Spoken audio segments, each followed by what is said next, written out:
Hello hello नमस्ते नमस्कार साथियों।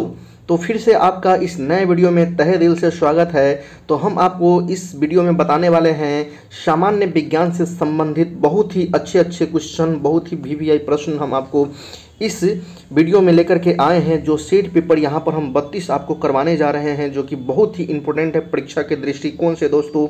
इसीलिए अगर आप इस चैनल पर नए हैं तो इस चैनल पर जुड़ने का प्रयास करें और इस चैनल को आप लाइक करें और कमेंट करें साथियों। तो चलिए हम लेकर के चलते हैं आपको फर्स्ट प्रश्न की ओर। तो देखिए यहाँ पर क्वेश्चन नंबर 1 आपके बीच में आ चुका है।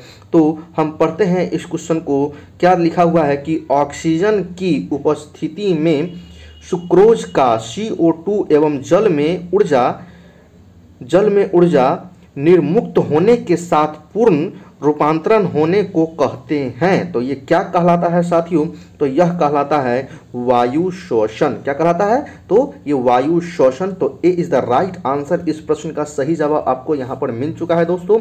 इसीलिए वीडियो में बने रहेंगे और बहुत ही अच्छे क्वेश्चन आपके बीच में आने वाले हैं। तो देखिए नेक्स्ट प्रश्न क्या है कि हमारी छोड़ी हुई सांस की हवा में CO2 की मात्रा लगभग कितनी होती है? तो आप बता सकते हैं क्या? तो ये कितना प्रतिशत होती है साथियों? बहुत ही इंपॉर्टेंट क्वेश्चन है। 4% होती है। तो ये ए इज द राइट आंसर। इस प्रश्न का सही जवाब आपको मिल चुका है। तो ये 4% होती है साथियों। चलिए अब हम फिर आ चुके हैं नेक्स्ट प्रश्न की ओर। कहीं जाइएगा मत और बने रहे इस वीडियो में। क्या है कि क्रेब्स चक्र में किसका संश्लेषण होता है? क्रेब्स चक्र में किसका संश्लेषण होता है दोस्तों? तो ये होता है क्या कि पायरुविक अम्ल का होता है। तो B is the right answer. इस प्रश्न का भी आंसर आपको मिल चुका है। फिर नेक्स्ट प्रश्न है क्या कि नेफ्रॉन किससे संबंधित है? तो नेफ्रॉन जो है आपका ये वृक्क से संबंधित है दोस्तों। तो ये सी इज द राइट आंसर। इस प्रश्न का आंसर यही रहा। फिर हम नेक्स्ट प्रश्न की ओर भी आ चुके हैं। तो क्या है अपोहन, जिसे डायलिसिस बोलते हैं। तो ये अपोहन का प्रयोग किस क्रिया को पूरा करने के लिए होता है? तो अपोहन का प्रयोग किस क्रिया को पूरा करने के लिए होता है? तो ये वृक्क, यानी कि जिसे वृक्क को किडनी बोलते हैं ना, वही आपका ये वृक्क कहलाता है। किडनी को यहाँ पर क्या करते हैं कि इसको क्रिया को नियंत्रण करने में डायलिसिस किया जाता है साथियों। ठीक है। अब देखिए फिर नेक्स्ट प्रश्न भी यहाँ आ चुका है। क्या है दिया हुआ कि निषेचन की क्रिया कहाँ होती है? तो निषेचन का जो क्रिया होती है वो अंडवाहिनी में होती है। कहाँ होती है दोस्तों?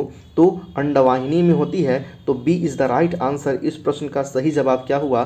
तो अंडवाहिनी। इसे आप अवश्य याद रखिएगा। बहुत ही इंपॉर्टेंट क्वेश्चन है आपको एग्जाम के दृष्टिकोण से दोस्तों।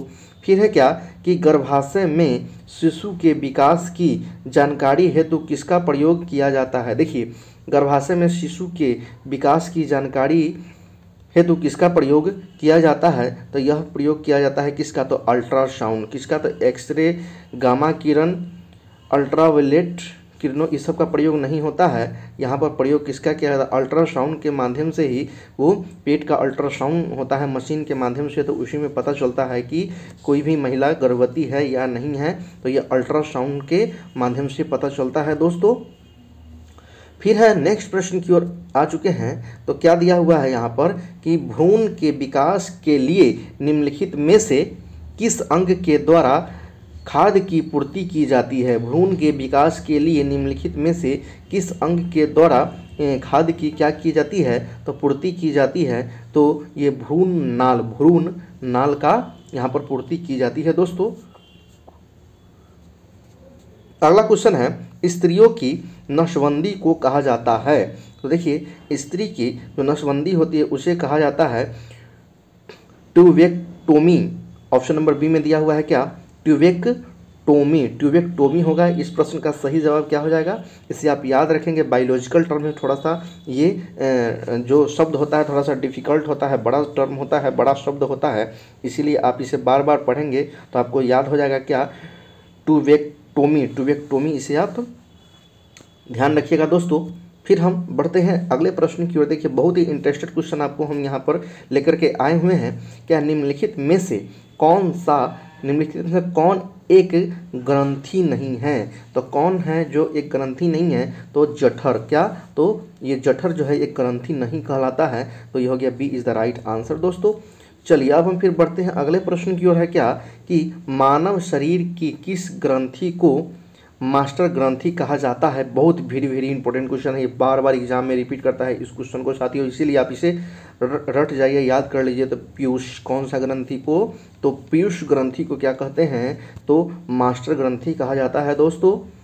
ठीक है, अब देखिए नेक्स्ट प्रश्न क्या कि मनुष्य के शरीर की सबसे छोटी ग्रंथि, मनुष्य के शरीर की जो सबसे छोटी ग्रंथि होती है वो क्या है? पिट्यूटरी, पिट्यूटरी ग्रंथि कहलाती है, पिट्यूटरी ग्रंथि कहलाती है दोस्तों। तो इसे भी आप याद रखेंगे, ये भी काफ़ी इंपॉर्टेंट है, वीवीआई प्रश्न है आपका। तो यहाँ तक रहा। अब फिर हम बढ़ते हैं अगले प्रश्न की ओर। तो देखिए अब क्वेश्चन नंबर यहाँ पर आपके बीच में 13 नंबर प्रश्न भी आ ही चुका है। तो पढ़ेंगे, गाय और भैंस के थनों में दूध उतारने के लिए किस हार्मोन की सुई लगाई जाती है? तो अब बताइए इस प्रश्न का सही जवाब क्या हो सकता है? तो ये B is the right answer है। क्या? ऑक्सीटोनिस, ऑक्सीटोनिस। इस प्रश्न का सही जवाब यही हो गया। तो क्या? तो ऑक्सीटोनिस सुई का प्रयोग की जाती है दोस्तों। चलिए अब हम फिर अगले प्रश्न की ओर भी आ चुके हैं। क्या कि थायराइड ग्रंथि से थायरोक्सिन, देखिए थायराइड ग्रंथि से थायरोक्सिन स्रावित करने के लिए उत्तेजित करने वाला अंतःस्रावी हार्मोन कौन सा है? तो ये कौन सा है?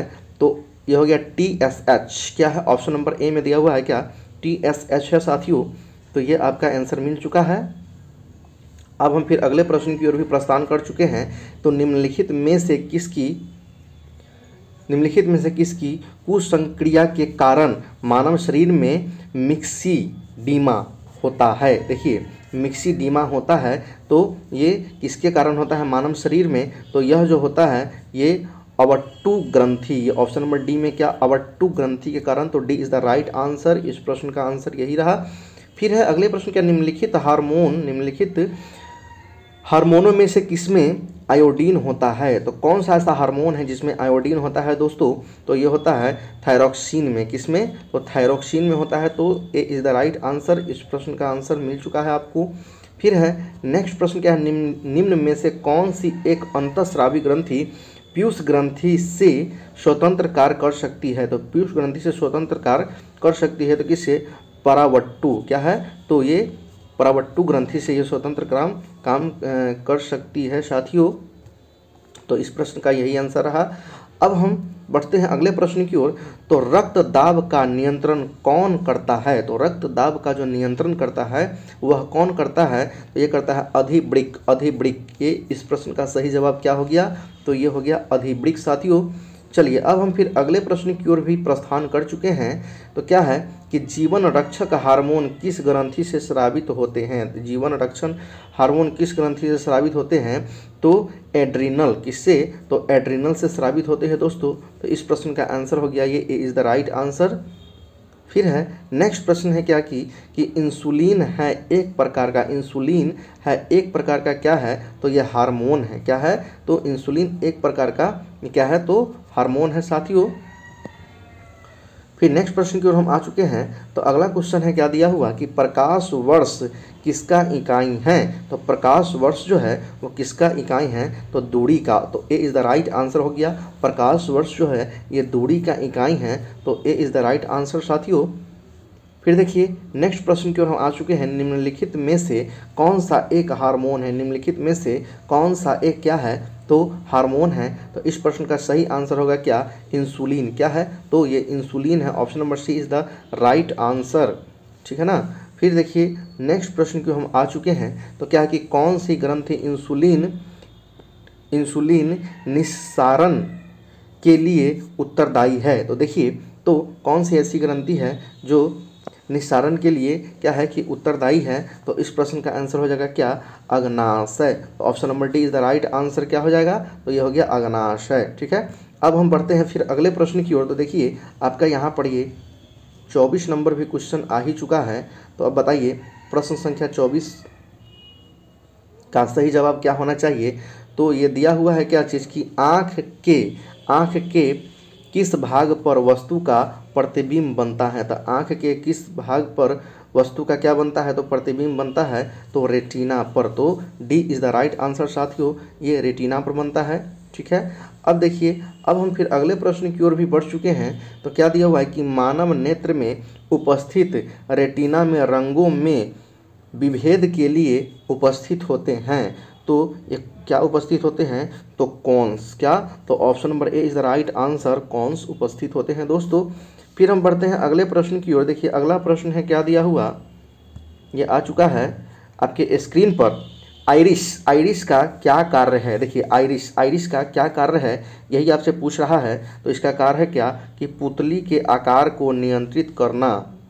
पुतली के आकार को क्या करना? नियंत्रित करना। तो सी इज़ द राइट आंसर, इस प्रश्न का सही आंसर आपको यहाँ पर ये मिल चुका है। अब है क्या कि त्वचा का रंग किसके कारण होता है? तो त्वचा का रंग जो है किसके कारण होता है? तो ये होता है melanin. Option number D is the right answer, किसके कारण? तो मेलानिन के कारण होता है दोस्तों। तो ये रहा। फिर हम बढ़ते हैं नेक्स्ट प्रश्न की ओर। है क्या कि मानव शरीर का सबसे बड़ा अंग कौन है? तो मानव शरीर का सबसे बड़ा अंग जो है वो कौन है? तो ये त्वचा है साथियों। तो सी इज़ द राइट आंसर, ये त्वचा जो है सबसे बड़ा अंग होता है। फिर देखते हैं हम अगले प्रश्न की ओर भी आ चुके हैं। तो क्या है कि निम्नलिखित में से कौन सा पदार्थ मानव शरीर में सबसे अधिक कठोर होता है? तो कौन सा पदार्थ जो है मानव शरीर में सबसे अधिक क्या होता है? तो कठोर होता है। तो ये हो गया ऑप्शन नंबर बी में है दल्त बल्लक है, ये सबसे कठोर होता है साथियों। फिर देखिए नेक्स्ट प्रश्न की ओर भी हम बढ़ चुके हैं। तो क्या है दिया हुआ, अगला प्रश्न यहाँ पर आ चुका है। तो मायोग्लोबिन में कौन सी धातु होती है? बताइए साथियों, मायोग्लोबिन में कौन सी धातु होती है? तो लोहा। क्या? तो लोहा होती है। तो ये प्रश्न का भी आंसर आपको मिल चुका है। अब हम फिर बढ़ चुके हैं नेक्स्ट प्रश्न की ओर। देखिए अगला क्वेश्चन क्या दिया हुआ है कि मानव का सामान्य रक्तदाब कितना होता है? तो मानव का सामान्य रक्तदाब जो होता है वो होता है कितना? तो 120/80 120/80 mmHg कहलाता है। तो इस प्रश्न का सही आंसर हो जाएगा, A is the right answer साथियों। अब हम फिर अगले प्रश्न की ओर भी प्रस्थान कर चुके हैं। तो मानव शरीर का सामान्य तापमान होता है, मानव शरीर का सामान्य तापमान जो होता है वो कितना डिग्री सेल्सियस होता है? तो क्या आप जानते हो? तो बता सकते हैं। तो 37 डिग्री सेल्सियस होता है साथियों। तो ये B is the right answer, इस प्रश्न का सही जवाब ये बी नंबर हो गया। फिर देखिए नेक्स्ट प्रश्न क्या है कि कैप्सूल का आवरण बना होता है। देखिए कैप्सूल का आवरण बना होता है, तो ये क्या बना होता है? तो ये स्टार्च। क्या बना होता है? तो ये D is the right answer, क्या होता है? तो ये स्टार्च होता है। ठीक है ना। अब देखिए नेक्स्ट प्रश्न आपका सबसे अंतिम प्रश्न आ चुका है, क्या कि शहद का प्रमुख घटक है। देखिए शहद का प्रमुख घटक जो है वो क्या है? तो फ्रक्टोज है। क्या है? तो फ्रक्टोज है साथियों। तो D is the right answer, ये फ्रक्टोज है, इसे आप भूलेंगे नहीं। बहुत ही इंपॉर्टेंट क्वेश्चन है, बहुत ही वीवीआई क्वेश्चन है ये। एग्जाम में इसी सब टाइप का क्वेश्चन आपको मैक्सिमम देखने को मिलेगा, तो इसलिए आप इसे भूलेंगे नहीं, याद रखेंगे। तो चलिए बस आज के लिए इतना ही, फिर हम आपसे अगले वीडियो में मुलाकात करेंगे। जय हिंद, जय भारत।